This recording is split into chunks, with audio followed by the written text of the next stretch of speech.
Welcome to the Slop Temple. We pray this video helps. You start by confirming your Mac model supports an internal SSD and backing up right away. Once backed up, power down and disconnect power. This protects data and hardware. Make sure you have the right drivers, a clean workspace, and an anti-static mat to avoid damage. Now open the case carefully, following model-specific guides. Remove the battery or disconnect it when possible. These first steps reduce risk and let you work confidently on the actual drive swap. Once the case is open, work methodically. Remove screws in sequence and keep them organized because mixing screws can damage threads. Carefully unplug the old drive, noting orientation and connector type so you mirror it with the new SSD. Slide the replacement into place, attach any adapter or bracket, and secure with the original screws.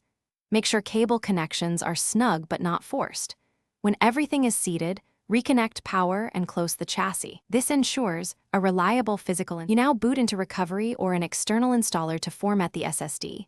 Choose apps for modern Mac OS and name the volume, because the right format improves performance and reliability. Once formatted, restore from your Time Machine or cloned image, or install Mac OS Fresh. After setup, verify the drive with Disk Utility and run a quick benchmark or smart check to confirm health and speed. If you encounter boot errors, reset NVRAM and try reinstalling. If issues persist, check cable seating. Thanks for watching. Consider subscribing if we helped you.